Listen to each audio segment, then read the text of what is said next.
Assalamualaikum warahmatullahi wabarakatuh. Perkenalkan, nama saya Mufidah Aulia, NIM 23 20 20 3886 10 80 51 dari Prodi Pendidikan Agama Islam semester 1 Pasca Sarjana IAIN Kota Parepare.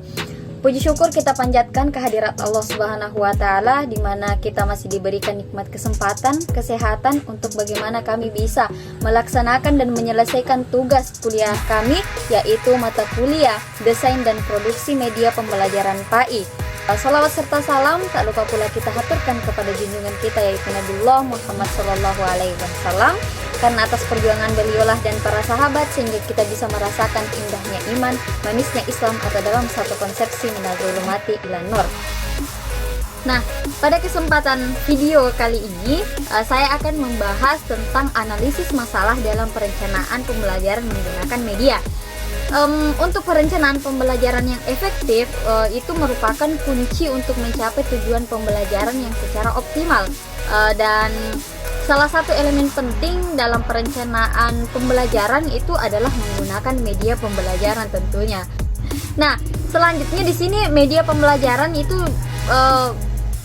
pengaruhnya itu sangat membantu guru dalam menyampaikan materi pembelajaran, karena hal itu juga bisa memancing peserta didik untuk memiliki ketertarikan, dan salah satu tujuannya adalah bagaimana kita melakukan media pembelajaran untuk mencapai tujuan pembelajaran itu sendiri.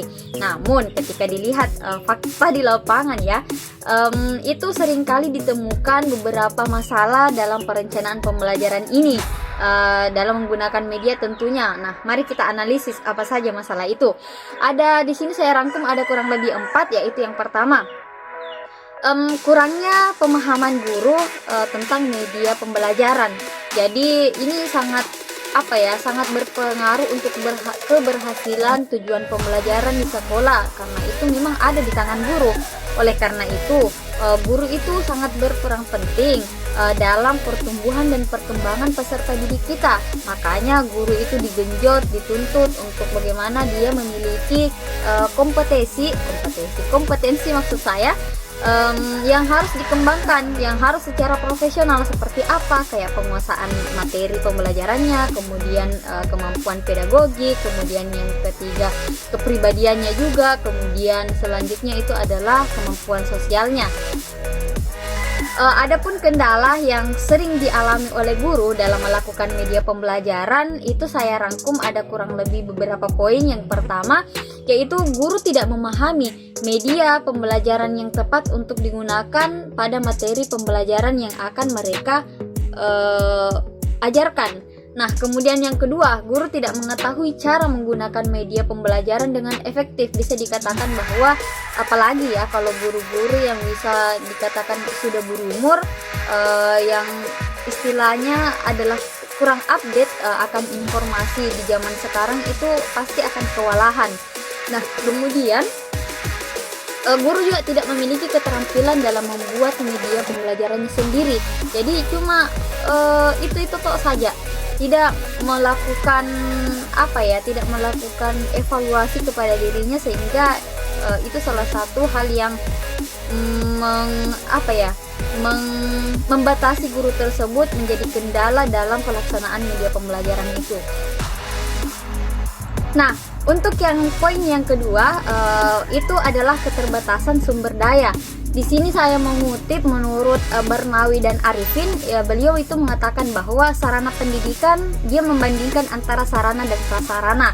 Sarana pendidikan itu adalah segala sesuatu berupa peralatan dan perlengkapan secara langsung, sedangkan prasarana pendidikan yaitu adalah mencakup seluruh peralatan dan perlengkapan secara tidak langsung menunjang proses pendidikan.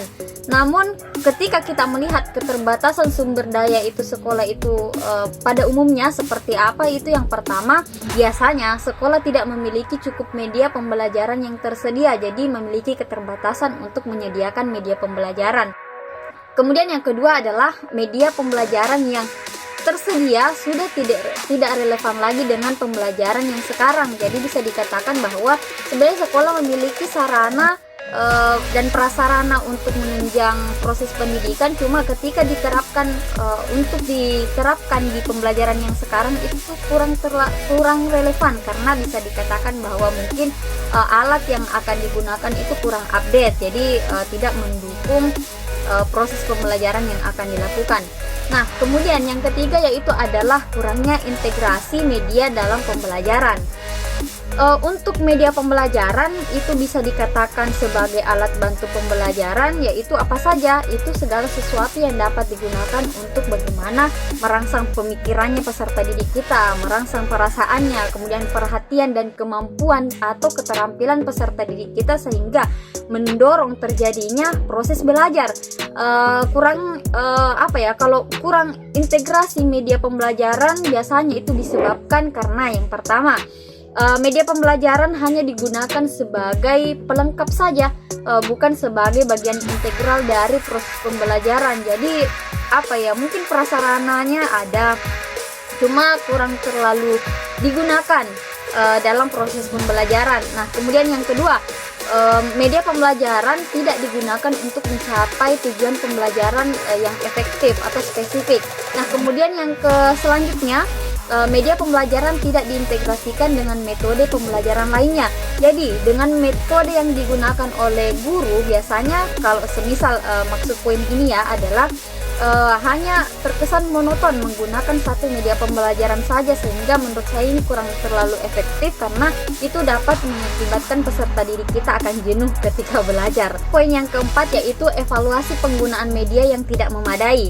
Biasanya guru yang tidak melakukan evaluasi sejauh mana efektivitas penggunaan media pembelajaran itu menurut saya kurang efektif, karena ketika guru hanya berdiam diri acuh tak acuh tanpa mempertimbangkan media pembelajaran yang dia lakukan itu sebenarnya sudah efektif atau tidak, ya menurut saya ini bisa mengakibatkan kurang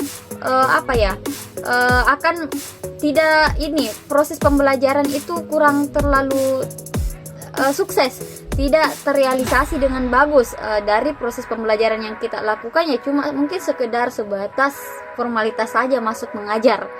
Untuk tujuan pembelajaran tercapai atau tidaknya itu masa bodoh. Apa-apa saja sebenarnya yang harus dievaluasi ketika menggunakan media pembelajaran, seperti apa yang kayak pemahamannya terhadap materi peserta didik kita ya, pemahamannya mereka dari segi aspek kognitifnya, kemudian dari segi penghayatannya yang dari segi efektif, kemudian dari pengalamannya yaitu aspek psikomotorik. Kemudian guru yang tidak menggunakan hasil evaluasi, maka pembelajaran akan terkesan monoton dan tidak ada kontrol dan melihat apa yang perlu diperbaiki dari proses pembelajaran yang dilakukan. Seperti yang kita ketahui bersama, peserta didik merupakan salah satu komponen penting dalam proses pembelajaran, proses belajar mengajar maksud saya. Jika tidak dilakukan evaluasi, maka siswa tidak akan tertarik dengan materi pelajaran yang akan kita sampaikan. Siswa juga tidak akan memahami materi pelajaran yang kita berikan kepada mereka, ya bisa dikatakan bahwa masuk kanan keluar kiri. Jadi tidak ada yang bisa mereka pertanggungjawabkan dari materi pembelajaran yang kita sampaikan, yang kita sudah lakukan. Nah, setelah kita menganalisis 4 masalah tadi yang terjadi, selanjutnya adalah solusi untuk mengatasi masalah perencanaan pembelajaran menggunakan media.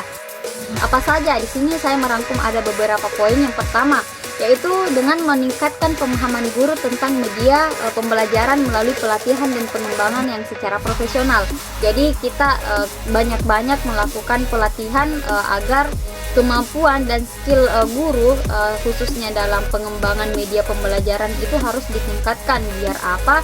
Itu akan berpengaruh juga pada hasil pembelajaran yang akan mereka lakukan. Kemudian yang kedua, menyediakan sumber daya yang memadai untuk media pembelajaran, seperti kayak pengadaan media, maksudnya pengadaan media baru ya, dan pelatihan untuk guru dalam membuat media pembelajarannya sendiri.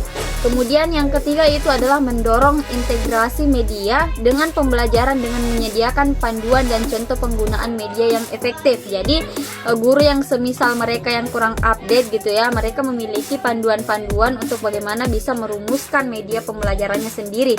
Kemudian poin selanjutnya adalah mengembangkan sistem evaluasi untuk penggunaan media pembelajaran dalam menggunakan hasil evaluasi ini untuk meningkatkan media pembelajaran di masa depan. Karena ketika juga kita tidak melakukan evaluasi pembelajaran yang kita sudah lakukan, maka itu kurang terlalu bagus juga, karena tidak ada skala ukurannya kita untuk mengukur bahwa ini sudah efektif atau belum. Nah, kemudian kita melakukan analisis perencanaan pembelajaran menggunakan media. Ini menurut saya ya adalah satu proses yang bagaimana kita bisa mengidentifikasi dan memahami hambatan yang dihadapi dalam penggunaan media dalam proses pembelajaran. Dan hal ini kalau semisal kita lakukan, maka kita bisa memastikan bahwa media yang digunakan secara efektif dan mencapai tujuan pembelajaran yang kita inginkan. Jadi kita bisa mengukur gitu. Dari masalah-masalah yang ada, kita memberikan solusi yang seperti apa, dan di sini saya akan menjelaskan terkait dengan langkah-langkah apa yang bisa kita lakukan. Yaitu di sini pertama yaitu identifikasi tujuan pembelajaran. Nah, jadi langkah pertama yang kita lakukan di sini adalah mengidentifikasi tujuan pembelajaran yang ingin kita capai menggunakan media. Hal ini akan membantu dalam memilih media yang tepat dan menentukan bagaimana media tersebut akan digunakan untuk tujuan pembelajaran yang ingin dicapai. Nah, tujuan ini tuh harus secara spesifik, kemudian bisa terukur dan dapat diwujudkan melalui penggunaan media pembelajaran yang sesuai. Nah, kemudian pada poin yang kedua itu adalah kita menganalisis karakter peserta didik kita atau siswanya kita. Setelah kita menganalisis tujuan pembelajaran tadi, maka kita akan melakukan analisis karakter peserta didik. Dengan melakukan hal ini, karena ini juga penting ya, supaya bagaimana kita bisa memahami karakteristik peserta didik kita, bagaimana gaya belajarnya mereka, minatnya mereka, tingkat kemampuan mereka seperti apa. Jadi itu juga bisa memudahkan kita menentukan media pembelajaran apa yang bagus untuk diterapkan di kelas tersebut. Kemudian yang ketiga itu adalah analisis materi pembelajaran dan pengembangan bahan ajar. Nah, materi pembelajaran yang disampaikan itu harus kita analisis dulu untuk bagaimana media yang untuk merumuskan bagaimana media yang tepat untuk menyampaikan pembelajaran dengan maksud dan tujuan untuk mencapai tujuan pembelajaran tentunya. Dan ini harus secara dengan mengidentifikasi hal ini tuh kita bisa merumuskan materi yang akan kita ajarkan dan bagaimana media pembelajaran yang akan kita gunakan. Nah, selanjutnya yaitu adalah poin keempat, pengidentifikasian media. Identifikasi media di sini dapat digunakan untuk mengajarkan materi yang akan kita ajarkan gitu. Media yang dapat berupa seperti multimedia, permainan, atau alat peraga yang dapat membantu siswa memahami konsep pembelajaran dengan lebih baik, sehingga pembelajaran yang kita lakukan itu bisa berlangsung secara efektif. Nah, selanjutnya yaitu adalah analisis sumber daya. Sumber daya yang tersedia untuk mendukung penggunaan media pembelajaran harus kita analisis. Hal ini meliputi kayak sumber daya manusia seperti guru dan teknisi media, serta sumber daya keuangan dan infrastruktur. Karena tidak bisa juga kita melakukan atau memilih media pembelajaran yang susah, yang tidak ada. Jadi yang kewalahan dan kerepotan juga ya kita sendiri. Kemudian yang poin keenam yaitu adalah pengujian dan evaluasi. Jadi setelah runtutan langkah poin-poin tadi yang saya sebutkan, kita masuk pada tahap pengujian dan evaluasi. Dengan pengujian dan evaluasi ini, ketika kita lakukan dalam rencana pembelajaran yang menggunakan media, harus kita buktikan apakah betul-betul ini efektif untuk mencapai tujuan pembelajaran. Karena dengan evaluasi dapat dilakukan dengan menggunakan metode yaitu kualitatif dan kuantitatif seperti kita tahu bersama. Jadi itu ya, setelah kita melakukan evaluasi ya kita meninjau kembali lagi bahwa ini sudah efektif atau tidak. Kalaupun tidak ya kita mencari media pembelajaran yang lain lagi. Jadi dengan mengikuti langkah-langkah tadi, ada kurang lebih 7 poin yang kami rangkum. Itu menurutku perencanaan ketika sudah kita analisis, maka perencanaan pembelajaran menggunakan media dapat membantu guru dalam mengembangkan strategi pembelajaran yang efektif dan meningkatkan hasil belajar peserta didiknya kita. Dengan mengikuti langkah-langkah tadi yang saya sebutkan, perencanaan, analisis pembelajaran menggunakan media dapat membantu guru dalam mengembangkan strategi pembelajaran yang efektif untuk meningkatkan hasil belajar peserta didik kita atau siswanya kita. Selanjutnya itu setelah kita menemukan dan menganalisis hasil dari masalah pembelajaran tadi menggunakan media, saya menarik kesimpulan di situ. Poinnya adalah yang pertama, memilih media yang tepat untuk digunakan dalam pembelajaran. Kemudian yang kedua, mengembangkan strategi untuk menggunakan media secara efektif. Kemudian yang ketiga, melatih guru dan staf lain tentang cara menggunakan media. Kemudian mengembangkan sumber daya belajar berbasis media. Kemudian mengevaluasi efektivitas penggunaan media dalam pembelajaran.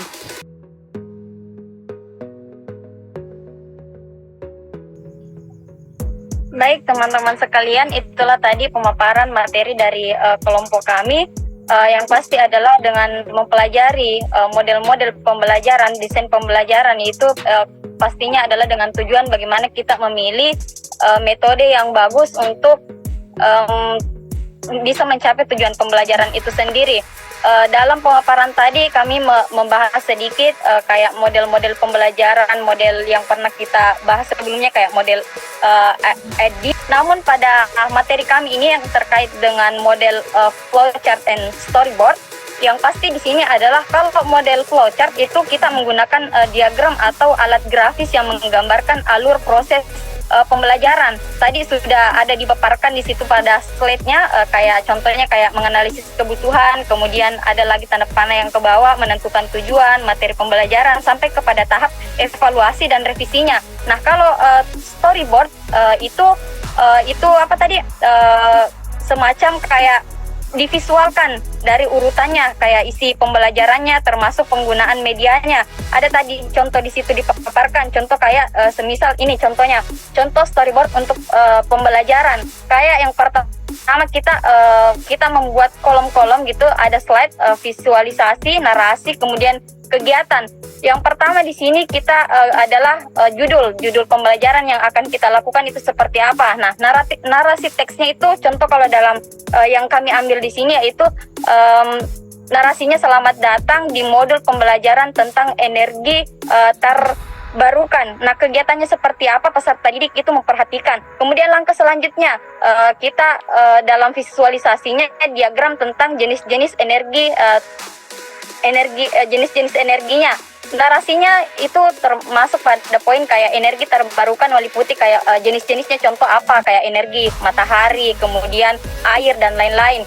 Jenis kegiatan yang mau kita lakukan kepada peserta didik, nah, kita suruh ke peserta didik kita untuk mencatat. Kemudian yang selanjutnya yaitu video pendek tentang kayak matahari, sehingga itu peserta didik lebih mudah untuk memvisualkan materi pembelajaran yang kita lakukan. Jenis kegiatannya di sini mereka menonton. Kemudian yang terakhir untuk bagian visualisasi kita adakan kuis interaksi kepada peserta didik tentunya terkait dengan materi pembelajaran yang kita lakukan. Kalau dari contoh di sini kita melakukan melihat jawaban pertanyaan mereka, kita menguji pemahaman sejauh mana mereka memahami materi yang kita lakukan. Jenis kegiatan yang dilakukan peserta didik yang pastinya adalah mereka mengerjakan kuis apa yang kita berikan. Jadi kesimpulannya adalah dengan melakukan analisis masalah perencanaan pembelajaran menggunakan media, guru dapat mengidentifikasi dan memahami masalah-masalah apa yang terjadi dalam proses pembelajaran menggunakan media, dan guru juga dapat mengambil langkah-langkah untuk mengatasinya, dan bahwa dengan mengatasi dan memastikan bahwa yang digunakan metode yang digunakan sudah secara efektif dan mencapai tujuan pembelajaran yang diinginkan, dan dapat menciptakan proses pembelajaran yang lebih efektif dan lebih bermakna bagi peserta didik kita. Jadi menurutku menganalisis masalah pembelajaran itu sangat penting, tentunya dengan mempertimbangkan media yang akan kita gunakan untuk mencapai tujuan pembelajaran pastinya. Nah, demikianlah presentasi video yang bisa saya buat pada kesempatan hari ini. Mungkin mohon maaf ya kalau banyak kekurangan dan masih banyak hal yang pastinya perlu untuk disempurnakan. Lebih dan kurangnya mohon dimaafkan. Untuk itu saya pamit undur diri. Billahi fisabilil haq, fasbiqul khairat. Wassalamualaikum warahmatullahi wabarakatuh.